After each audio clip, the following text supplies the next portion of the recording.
नमस्कार साथियों, मेरा नाम है अमृता और आज हम सभी बात करेंगे RRB NTPC graduate level exam 2026 के बारे में। प्यारे बच्चों, जैसा कि आप सभी को पता है कि आपके एग्जाम्स अब बहुत ही निकट हैं और 16 से लेकर के 27 मार्च के बीच में आपके यह एग्जाम्स होने वाले हैं।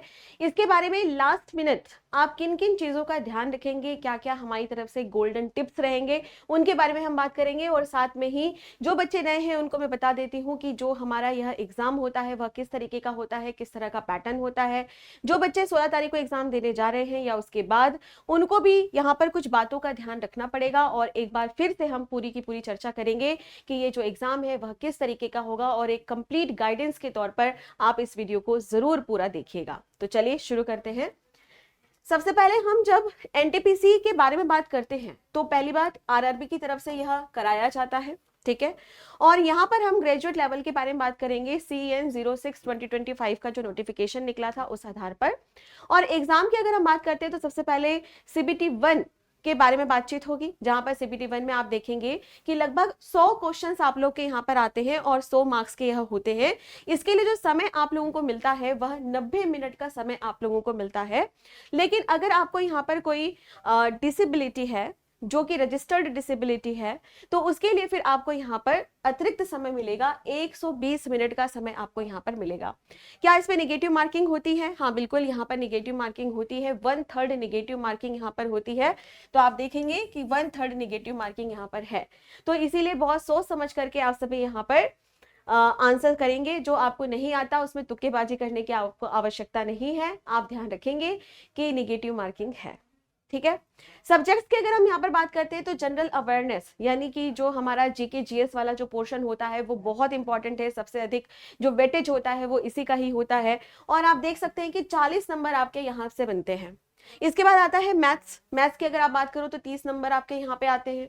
और फिर आता है रीजनिंग, जहां पर आप देखेंगे जनरल इंटेलिजेंसी यानी कि 30 नंबर आपके भी यहाँ पर आते हैं। आपको ये भी यहाँ पर ध्यान में रखना है कि CBT 1 के जो मार्क्स होते हैं वो फाइनल मेरिट लिस्ट में नहीं जुड़ते हैं, लेकिन यह क्वालिफाइंग करना बहुत ज्यादा जरूरी है।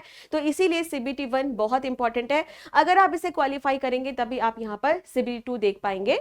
ये बात ध्यान रखिएगा कि जो मेरिट बनती है वह CBT 2 के मार्क्स से आपकी मेरिट यहाँ पर बनती है, लेकिन CBT 1 इंपॉर्टेंट है, तभी आप आगे बढ़ेंगे, ठीक है। चलो आगे बढ़ते हैं। अब CBT 1 की अगर हम यहाँ पर बात कर रहे हैं तो ये किस तरीके से इसकी कंप्लीट जर्नी होती है। देखो, सबसे पहले आपका होगा यहाँ पर इनिशियल स्क्रीनिंग। इसका सीधा सीधा मतलब है कि कंप्यूटर बेस्ड आपका एक टेस्ट होता है जिसको हम सभी CBT 1 कहते हैं। ये क्वालिफाइंग होता है। अगर आप CBT 1 क्लियर कर लेते हैं तो फिर आप यहाँ पर CBT 2 पे पहुंच जाते हैं। जब आप CBT 2 पे यहाँ पर पहुंचते हैं तो यहाँ पर CBT 2 में आपकी मेरिट बनती है, ठीक है। मेरिट बनती है, इसी से मेरिट बनती है।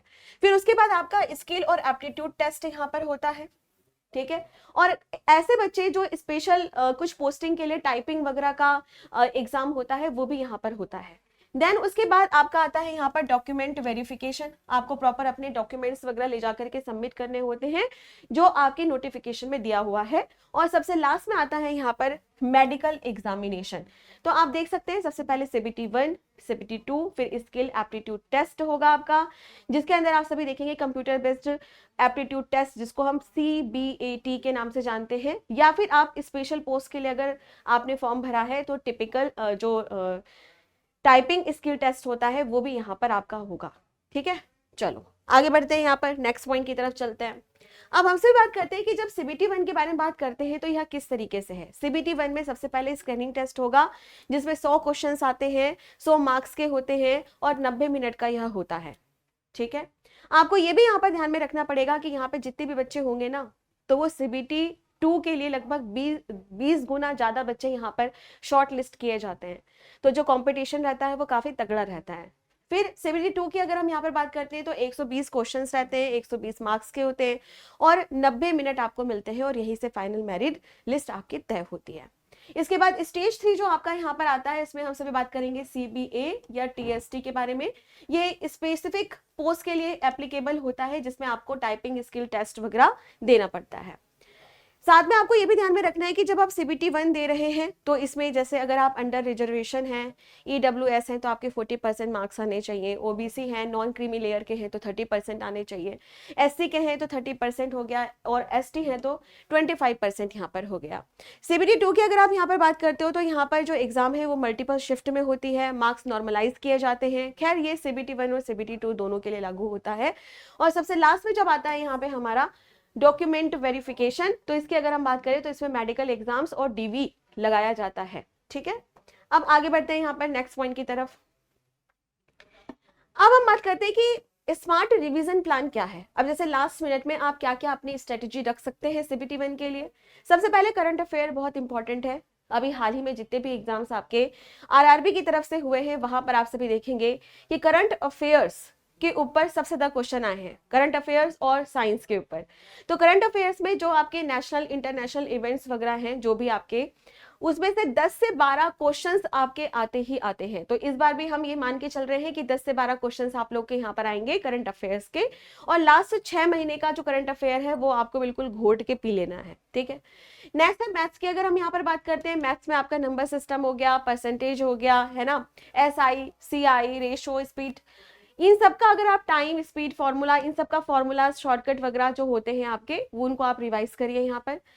अगर हम बात करते हैं रीजनिंग के बारे में, तो जैसे कोडिंग, डिकोडिंग सीरीज, और ये जितने भी आपके पिछले पीवाईक्यू के पेपर्स सर ने करवाए होंगे वो सारे के सारे आप लोग ध्यान यहाँ पर रखेंगे। मॉक टेस्ट आपको जरूर देना है। मॉक टेस्ट देने से एक फायदा ये होता है कि हमें ये पता लगता है कि एग्जाम में किस तरीके का पैटर्न पूछा जाएगा और क्या हम टाइम मैनेजमेंट कर पा रहे हैं या नहीं। क्योंकि क्या होता है कि ऐसे तो आप आराम से घर में बैठ करके बहुत अच्छे तरीके से एग्जाम, मतलब जो भी आपका टेस्ट है वो दे पाते हो, लेकिन जब आप एग्जाम में पहुंचते हो तो आप एग्जाम हॉल में, तो आप बहुत पैनिक हो जाते हो, और पैनिक होने के बाद आपको लगता है कि मैं कैसे करूं। तो इसीलिए मॉक टेस्ट देना बहुत ज्यादा जरूरी होता है बच्चों, क्योंकि इससे आपको पता लगता है कि हाँ किस तरह से हमारी स्पीड है, कितनी एक्यूरेसी से हम पूरा का पूरा यहाँ पर क्वेश्चन पेपर सॉल्व कर पा रहे हैं या नहीं कर पा रहे हैं, क्या उसको हम कंप्लीट कर पा रहे हैं या नहीं कर पा रहे हैं। तो ये बहुत इंपॉर्टेंट है। एक्यूरेसी पर आप लोगों को विशेष तौर पर ध्यान रखना है बच्चों, क्योंकि यहाँ पर निगेटिव मार्किंग है 1/3। तो ये बहुत इंपॉर्टेंट है कि जिस आंसर के लिए आप कॉन्फिडेंट हो बस उसी के लिए ही आप अटेम्प्ट करेंगे, और तुक्काबाजी नहीं करेंगे, बिल्कुल भी नहीं करेंगे। नेक्स्ट आता है यहाँ पर हाई वेटेज टॉपिक को एक बार जरूर यहाँ पर रिवाइज कर लेंगे, जीके जीएस वाला, है ना। और साथ में ही एग्जाम की एक रात पहले कोई भी नया टॉपिक आप लोग मत पढ़िए। ठीक है, बस नोट्स जो है, फॉर्मूलाज हैं, उनको फटाफट फटाफट आपको रिवीजन करना है। अच्छी नींद लीजिए, और एडमिट कार्ड, डॉक्यूमेंट्स, जो भी आपको नेक्स्ट डे एग्जाम हॉल लेकर के जाना है वो सारा पहले से ही अपने पास रखें। ठीक, इसके अलावा नेक्स्ट पार्ट कि एग्जाम सेंटर पर आप क्या क्या लेकर के जाएं। सबसे पहले अपना प्रिंटेड एडमिट कार्ड लेकर के जाएं, आप अपना ई कॉल लेटर लेकर के जाएं, उसके 2 कॉपी आपको प्रिंट करवाने हैं। ठीक है, तो सेल्फ डिक्लेरेशन के लिए, सिग्नेचर के लिए, थंब इंप्रेशन के लिए आप एग्जाम हॉल में जाएंगे तभी करेंगे। घर में ही वहां पर अपना साइन कर लेना या फिर इंक से थंब इंप्रेशन लगा लेना, ये सब चीजें आप नहीं करेंगे।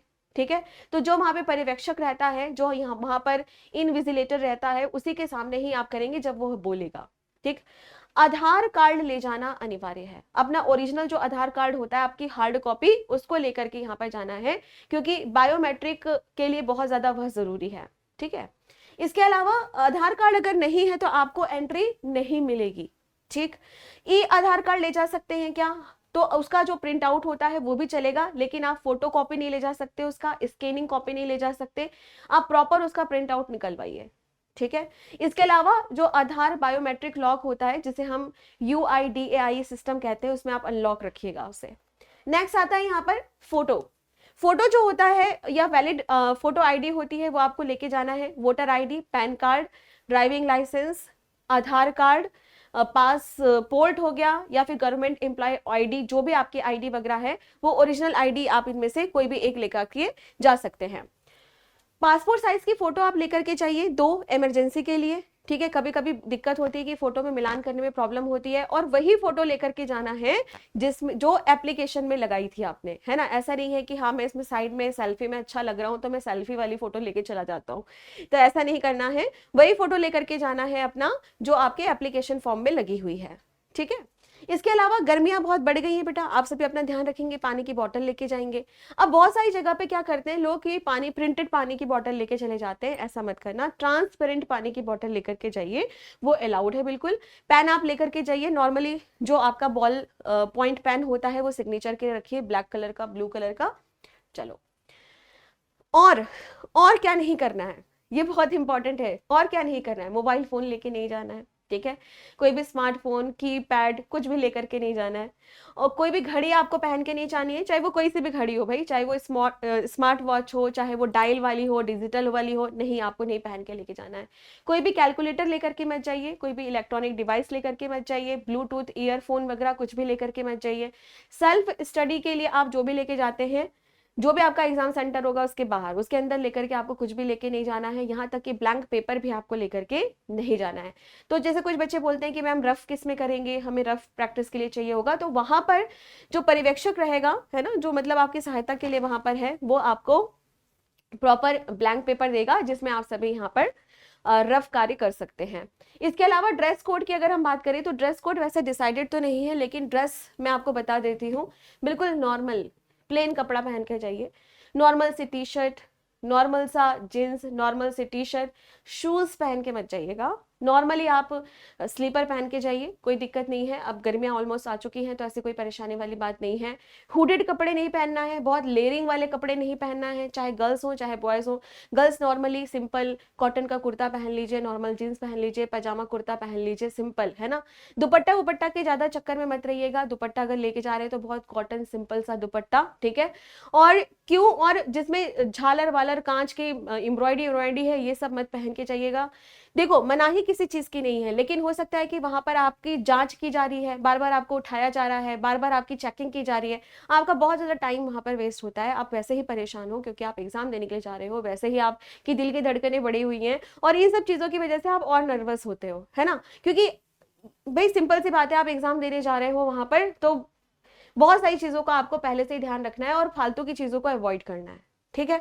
इसके अलावा नोटिफिकेशन में भी दिया हुआ है कि बहुत सारी जो बैंड आइटम है, अगर आप मिलेंगे तो आप परमानेंट डिस्क्वालीफाई कर दिए जाएंगे, और फिर आगे जाकर के आप रेलवे एग्जाम में कोई भी एग्जाम नहीं दे सकते हैं, ठीक है।